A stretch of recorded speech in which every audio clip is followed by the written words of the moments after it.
आज सुनते हैं भादो पूर्णिमा व्रत कथा।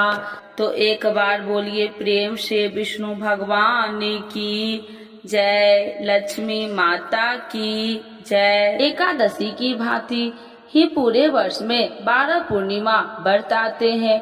एक माह में एक बार पूर्णिमा और एक बार अमावस्या आती है। यह दोनों तिथि 15 दिनों के अंतराल के बीच आती है। पूर्णिमा व्रत का हिंदू धर्म में बेहद ही खास महत्व होता है। यदि आप कोई शुभ कार्य करने की सोच रहे हैं तो बिना किसी मुहूर्त के पूर्णिमा तिथि के दिन उस कार्य को कर सकते हैं। पूर्णिमा के दिन आसमान में पूरा चांद दिखाई देता है। तो आइए जानते हैं पूर्णिमा व्रत की कथा। द्वापर युग में यशोदा माँ ने श्री कृष्ण से कहा, हे कृष्ण, तुम सारे संसार के उत्पकर्ता, पालनहारी और संहार करता हो। आज मुझे कोई ऐसा व्रत बताओ जिसको करने से मृत्यु लोक में भी स्त्रियों को विधवा होने का भय न रहे तथा यह व्रत सभी मनुष्यों की मनोकामना पूर्ण करने वाला हो। श्री कृष्ण कहने लगे, हे माता, तुमने अति सुंदर प्रश्न किया है। मैं तुम्हें ऐसे एक व्रत के बारे में विस्तार से बताता हूँ। सौभाग्य की प्राप्ति के लिए स्त्रियों को 32 पूर्णिमा व्रत करना चाहिए। इस व्रत को करने से स्त्री को सौभाग्य की प्राप्ति होती है। यह व्रत अत्यंत सौभाग्य देने वाला और भगवान शिव के प्रति भक्ति को बढ़ाने वाला है। यशोदा जी कहने लगे कि हे कृष्ण, प्रथम इस व्रत को मृत्यु लोक में किसने किया था, इसके विषय में विस्तार से मुझसे बताओ। श्री कृष्ण कहने लगे कि इस भूमंडल पर अनेक प्रकार के रत्नों से परिपूर्ण कार्तिका नाम की एक नगरी थी। वहाँ चंद्रहास नामक राजा राज्य करता था। उसी नगर में धनेश्वर नाम का एक ब्राह्मण था और उसकी स्त्री अति सुशीला रूपवती थी। दोनों ही उस नगर में बड़े प्रेम से रहते थे। घर में धन्य धान्य आदि की कोई कमी नहीं थी, परंतु उनको बहुत बड़ा दुख था कि उनकी कोई संतान नहीं है। एक समय एक बड़ा योगी उस नगर में आया। वह योगी उस ब्राह्मण के घर को छोड़कर अन्य सभी घरों से भिक्षा लेकर भोजन किया करता था। रूपवती से कभी भिक्षा नहीं लेता था। एक दिन वह योगी रूपवती से भिक्षा न लेकर किसी अन्य घरों से भिक्षा लेकर गंगा किनारे जाकर भिक्षण को प्रेम पूर्वक ग्रहण करने लगा कि धनेश्वर ने योगी का यह सब कार्य देख लिया। अपनी भिक्षा के अनादर से दुखी होकर धनेश्वर योगी से बोला, हे महात्मा, आप सब घरों से भिक्षा लेते हैं, परंतु आप मेरे घर की भिक्षा कभी नहीं लेते। इसका क्या कारण है? योगी ने कहा, निसंतान के घरों की भिख पतितों के अत्र के तुल्य होता है और जो पतितों का अत्र खाता है वह भी पतित हो जाता है। क्योंकि तुम निसंतान हो, इसीलिए पतित हो जाने का भय से मैं तुम्हारे घर की भिक्षा नहीं लेता। धनेश्वर योगी यह बात सुनकर बहुत दुखी हुआ और हाथ जोड़कर योगी के पैरों में गिर गया और कहने लगा, हे महाराज, यदि ऐसा है तो आप पुत्र प्राप्ति का उपाय बतलाइए। आप सर्वज्ञानी है, मुझ पर कृपा कीजिए। हे भगवान, मेरे घर में धन की कोई कमी नहीं है, परंतु मैं पुत्र न होने का कारण अत्यंत दुखी हो। आप मेरे इस दुख का हरण करें, सामर्थ्यवान है। यह सुनकर योगी कहने लगे, हे ब्राह्मण, तुम चंडी की आराधना करो। घर आकर उसने अपनी पत्नी से सब बात कह और स्वयं तप करने के लिए वन में चला गया। वन में जाकर उसने चंडी की उपासना की और उपवास किए। चंडी ने 16वें दिन उसको स्वप्न में दर्शन दिया और कहा, हे धनेश्वर, जा, तेरे घर पुत्र होगा, परंतु वह 16 वर्ष की आयु में ही मृत्यु को प्राप्त हो जाएगा। यदि तुम दोनों पति पत्नी 32 पूर्णमासियों का व्रत विधि पूर्वक करेगो तो यह दीर्घायु हो जाएगा। जितनी तुम्हारी सामर्थ्य हो आटे के दिए बनाकर शिव जी भगवान का पूजन करना, परंतु पूर्णमासी के व्रत 32 होने चाहिए। प्रातः काल होने पर इस स्थान के समीप तुम्हें आम का वृक्ष दिखाई देगा। उस पर चढ़कर तुम एक फल तोड़कर शीघ्र ही अपने घर चले जाना और अपनी पत्नी से सब बात कहना।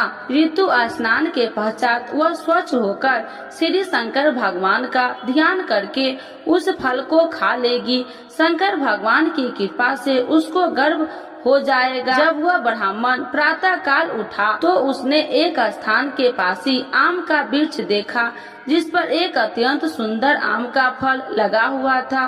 उस ब्राह्मण ने उस आम के वृक्ष पर चढ़कर फल को तोड़ने की प्रयत्न किया, परंतु वृक्ष पर कई बार प्रयत्न करने पर भी वह चढ़ नहीं पाया। तब उस ब्राह्मण को बहुत चिंता हुई। तब विघ्न विनाशक श्री गणेश भगवान की वंदना करने लगा। हे दया निधान, अपने भक्तों के विघ्नों का नाश करने के, उनके मंगल कार्यों को करने वाले, दुष्टों का नाश करने वाले, रिद्धि सिद्धि प्रदान करने वाले, आप मुझ पर कृपा करके इतना बल दे कि मैं अपने मनोरथ को पूरा कर सकूं। इस प्रकार श्री गणेश जी की प्रार्थना करने पर उनकी कृपा से धनेश्वर वृक्ष पर चढ़ गया और उसने सुंदर आम के फलों को तोड़ लिया। और धनेश्वर ने सोचा, जो वरदान से फल मिला है वह यही है और कोई फल तो दिखाई नहीं दे रहा। उस धनेश्वर ब्राह्मण ने जल्दी से घर जाकर अपनी पत्नी को वह फल दे दिया और उसकी पत्नी ने अपने पति के कहे अनुसार उस फल को खा लिया और वह गर्भवती हो गई। देवी जी की असीम कृपा से उससे एक अत्यंत सुंदर पुत्र पैदा हुआ, जिसका नाम उन्होंने देवी दास रखा। माता पिता के हर्ष और शोक के साथ वह बालक शुक्ल पक्ष की चंद्रमा के भांति वह बालक अपने पिता के घर में बड़ा होने लगा। भवानी की कृपा से वह बालक बहुत ही सुंदर, सुशील, विद्या पढ़ने में बहुत ही निपुण हो गया। दुर्गा जी की आज्ञा अनुसार उसकी माता 32 पूर्णमासी का व्रत रखना आरंभ कर दिया, जिससे उसका पुत्र बड़ी आयु वाला हो जाए। 16 वर्ष लगते ही देवी दास के माता पिता को बड़ी चिंता हो गई कि कहीं उनके पुत्र की इस वर्ष मृत्यु न हो जाए। इसीलिए उन्होंने अपने मन में विचार किया कि यदि यह दुर्घटना उनके सामने हो गई तो वह कैसे सहन करेंगे। इसीलिए उन्होंने देवी दास के मामा को बुलाया और कहा, हमारी एक बहुत बड़ी इच्छा है कि देवी दास 1 वर्ष तक काशी में जाकर विद्या अध्ययन करे और उसको अकेला भी कभी नहीं छोड़ना चाहिए। इसीलिए साथ में तुम चले जाओ और 1 वर्ष के पश्चात इसको वापस ले आना। सब प्रबंध करके उसके माता पिता ने काशी जाने के लिए देवी दास को एक घोड़े पर बैठाकर उसके मामा के साथ भेज दिया, परंतु यह बात उसके मामा या किसी और से नहीं बताई। धनेश्वर तथा उसकी पत्नी ने अपने पुत्र की मंगल कामना दीर्घायु के लिए भगवती दुर्गा की आराधना और पूर्णमासियों का व्रत करना आरंभ कर दिया। इस प्रकार बराबर 32 पूर्णमासी के व्रत को उन्होंने पूरा किया। कुछ समय पश्चात एक दिन वह मामा और भांजा मार्ग में रात में बिताने के लिए किसी गांव में ठहरे हुए थे। उस दिन उस गांव में ब्राह्मण की अत्यंत सुंदर, सुशीला और गुणवती कन्या का विवाह होने वाला था। जिस धर्मशाला के अंदर वर और उसकी बारात ठहरी थी, उसी धर्मशाला में देवी दास और उसके मामा भी ठहरे हुए थे। संयोगवश कन्या को तेल आदि चढ़ाकर मंडप आदि का कार्य किया गया तो लगन के समय वर को धनुवात हो गया। इसीलिए वर के पिता ने अपने कुटुंबियों से विमर्श करके निश्चय किया कि यह देवी दास मेरे पुत्र जैसा ही सुंदर है, मैं इसके साथ ही लगन करवा दूं और बाद में विवाह के अन्य कार्य मेरे लड़के के साथ ही हो जाएगा। ऐसा सोचकर देवी दास के मामा से जाकर बोला कि तुम थोड़ी देर के लिए अपना भांजा हमें दे दो, जिससे विवाह के लगन का सब कार्य सुचारू रूप से हो सके।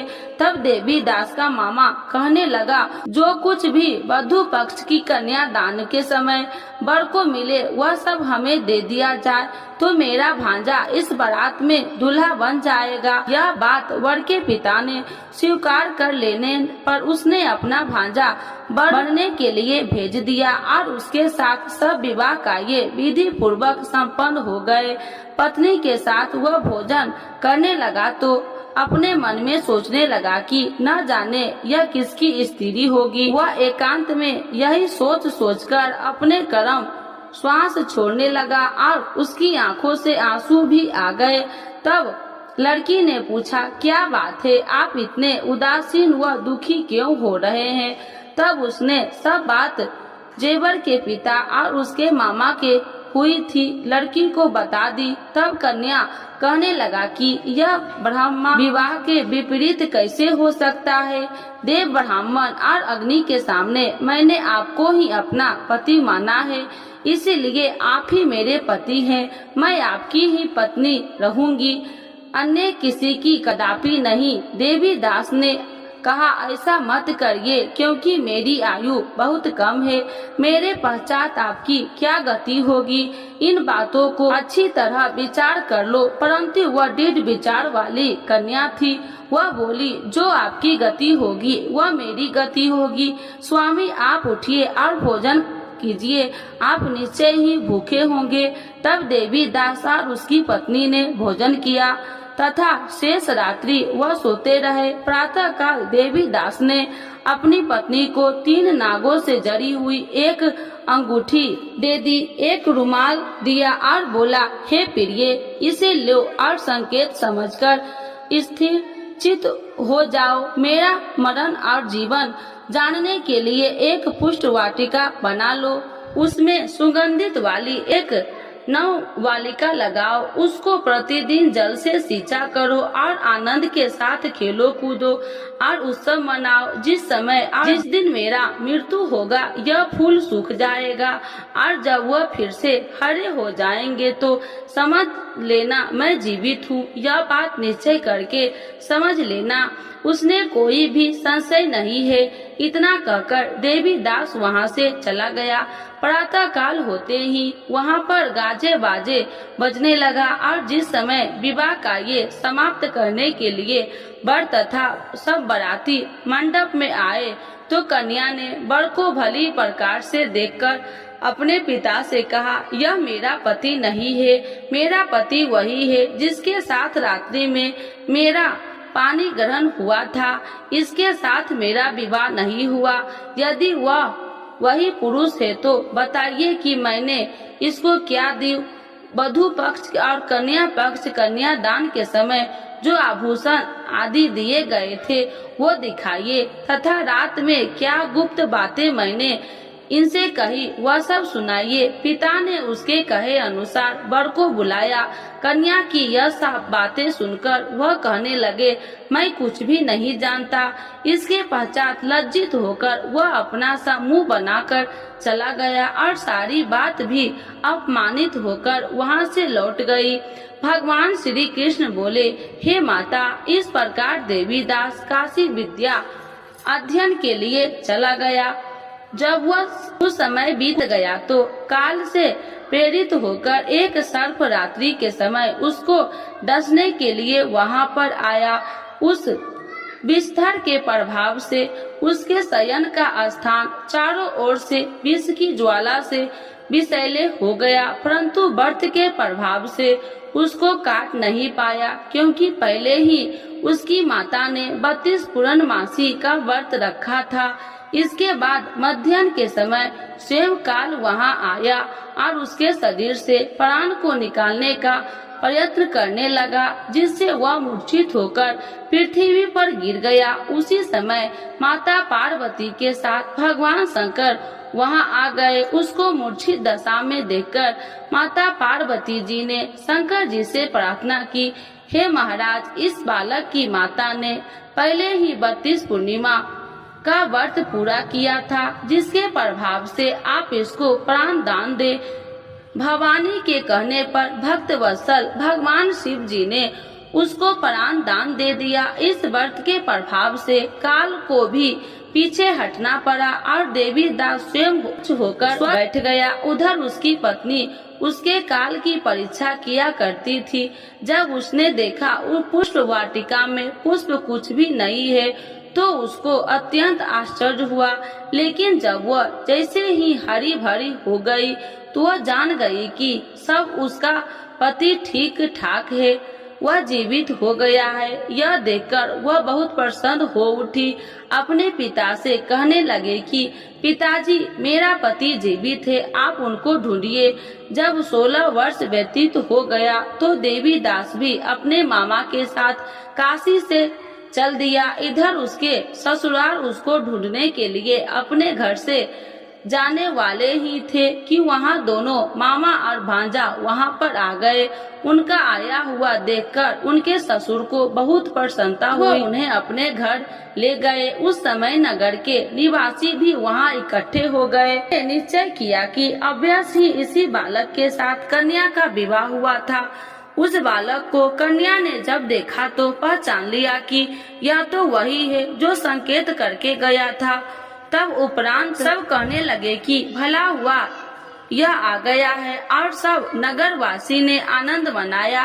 कुछ दिन बाद देवी दास ने अपनी पत्नी और मामा के अपने ससुराल के घर से बहुत सारे उपहार लेकर अपने माता पिता की घर की तरफ प्रस्थान किया। जब वह अपने गांव के निकट पहुंच गए तो कई लोगों से उसे देखकर उसके माता पिता को पहले ही खबर दे दी कि तुम्हारा पुत्र देवी दास अपनी पत्नी और मामा के सहित आ रहे हैं। ऐसा समाचार सुनकर माता पिता को विश्वास नहीं हुआ, परंतु जब और लोगों ने भी आकर यही बात उनसे बताई तो उनको बड़ा आश्चर्य हुआ। लेकिन थोड़ी देर में देवी दास ने आकर अपने माता पिता के चरणों में अपना सर रखकर प्रणाम किया और उसकी अपनी पत्नी ने अपने सास ससुर के चरणों को स्पर्श किया तो माता पिता ने अपने पुत्र और पुत्र वधू को हृदय से लगा लिया और दोनों की आंखों में प्रेम अश्रु बह चले। अपने पुत्र और पुत्र वधू के आने की खुशी में धनेश्वर ने बड़ा ही भारी उत्सव किया और ब्राह्मणों को दान दक्षिणा देकर प्रसन्न किया। श्री कृष्ण भगवान कहने लगे कि इस प्रकार धनेश्वर 32 पूर्णमासी के व्रत के प्रभाव से पुत्रवान हो गया। जो भी स्त्री 32 पूर्णमासी के व्रत को करती है वे जन्म जन्मांतर के वैधव्य का दुख नहीं भोगती और सदैव सौभाग्यवती रहती है।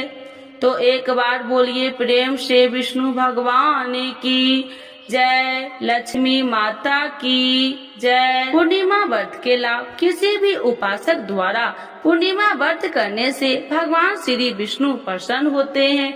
पूर्णिमा व्रत करने वाले उपासक को जल्द ही संतान प्राप्ति होती है और संतान की दीर्घायु प्राप्त होता है। पूरी श्रद्धा से पूर्णिमा का व्रत करने से गृह कलेश दूर होते हैं। पूर्णिमा के व्रत करने से स्त्रियां सौभाग्यवती का वर प्राप्त होता है। इस व्रत को करने से मानसिक और शारीरिक कष्ट दूर होते हैं। पूर्णिमा का व्रत करने से मनुष्य की सभी प्रकार की मनोकामना पूरी होती है। जो भी उपासक पूर्णिमा का व्रत रखता है उस पर भगवान विष्णु और चंद्रमा की विशेष कृपा सदैव बनी रहती है। यह व्रत करने से आर्थिक परेशानी भी दूर होती है। पूर्णिमा व्रत की पूजा विधि। पूर्णिमा के दिन सुबह नहाकर स्वच्छ कपड़े पहने, जिसके बाद घर के मंदिर को अच्छे तरह से साफ कर गंगा जल छिड़काव करे। भगवान श्री विष्णु की मूर्ति पर हल्दी का तिलक लगाना चाहिए। भगवान श्री विष्णु के साथ माता लक्ष्मी का पूजन अवश्य तौर पर करना चाहिए। भगवान श्री विष्णु के समक्ष घी का दीपक जलाए, पुष्प चढ़ाए। रात को चंद्र उदय होने के बाद चंद्रमा को जल अर्पित करे। पूर्णिमा के व्रत किसकी पूजा करनी चाहिए? पूर्णिमा के व्रत में विष्णु भगवान की पूजा करनी चाहिए। पूर्णिमा के व्रत कितने करने चाहिए? पूर्णिमा के 32 व्रत करने का संकल्प लेना चाहिए। पूर्णिमा के दिन क्या नहीं खाना चाहिए? पूर्णिमा के दिन प्याज लहसुन नहीं खाना चाहिए। तो एक बार बोलिए प्रेम से कृष्ण भगवान की जय, विष्णु भगवान की जय, लक्ष्मी माता की जय। पूर्णिमा पर लक्ष्मी नारायण व्रत करने का बहुत महत्व है। भगवान विष्णु की पूजा करने से सभी शारीरिक दुखों का नाश होता है और सुखों की प्राप्ति होती है। इस दिन पवित्र नदियों में स्नान करने एवं व्रत दान पुण्य करने से पुण्य फलों की प्राप्ति होती है। पूर्णिमा पर लक्ष्मी नारायण व्रत करने का बहुत महत्व है। भगवान विष्णु की पूजा करने से सभी शारीरिक दुखों का नाश होता है और सुखों की प्राप्ति होती है। इस दिन पवित्र नदियों में स्नान करने एवं व्रत दान पुण्य करने से पुण्य फलों की प्राप्ति होती है। इस दौरान चंद्रमा से जुड़ी चीजों का दान करने से कई तरह के लाभ प्राप्त होते हैं। आप सफेद वस्त्र, शक्कर, चावल, दही या फिर चांदी का दान कर सकते हैं। माना जाता है कि इससे कुंडली में चंद्रमा की स्थिति मजबूत होती है और जीवन में सुख समृद्धि बनी रहती है। पूर्णिमा के दिन चंद्र देव अपनी पूर्ण कला से युक्त होते हैं। इसका प्रभाव सीधे व्यक्ति के मन और शरीर पर पड़ता है। इस दिन चंद्र पूजन से व्यक्ति की मानसिक और आर्थिक स्थिति ठीक होती है, क्योंकि ज्योतिष में चंद्रमा को द्रव्य और मन का कारक कहा गया है। पूर्णिमा व्रत की पूजा विधि: इस दिन सूर्योदय से पूर्व स्नान कर उगते हुए सूर्य को जल दे और इसके बाद भगवान लक्ष्मी नारायण के सामने हाथ में अक्षत, जल, पूजा की सुपारी और जल लेकर व्रत का संकल्प ले। पूजा के लिए पूर्व की ओर मुख कर बैठे जाए और एक चौकी पर लाल और पीला वस्त्र बिछा ले कर लक्ष्मी नारायण को आसन दे। पीला कपड़ा दाहिना और बिछाकर विष्णु जी को स्थापित करे और लाल कपड़ा बाएं ओर बिछाकर देवी लक्ष्मी को विराजित करे। इसके बाद लाल, सफेद और पीले पुष्प अर्पित करते हुए विधि विधान से पूजन करे। संभव हो तो देवी लक्ष्मी को कमल का पुष्प अर्पित करे। इसके बाद मखाने की खीर, आटे की पंजरी या शुद्ध घी से बने मिष्ठान का भोग लगाए। आरती के बाद लक्ष्मी नारायण व्रत की कथा श्रवण या वाचन करे। पूर्णिमा तिथि पर व्रत रखकर विधिवत विष्णु जी का पूजन करने और चंद्रमा को अर्घ देने से आपके घर में सुख समृद्धि बनी रहेगी। यह तिथि माता लक्ष्मी को भी अत्यंत प्रिय है, इसीलिए इस दिन श्री हरि के साथ माता लक्ष्मी पूजन करने से दरिद्रता का नाश होता है। धार्मिक मान्यता है कि व्रत के प्रभाव से मनुष्य की समस्त मनोकामनाओं की पूर्ति होती है। इस व्रत को करने से धन संपत्ति, सुख, वैभव और वृद्धि होती है। इस व्रत को गृहस्थ ही नहीं अविवाहितों को भी करना चाहिए। इससे उन्हें संयोग जीवन साथी की प्राप्ति होती है। तो एक बार बोलिए प्रेम से लक्ष्मी नारायण भगवान की जय।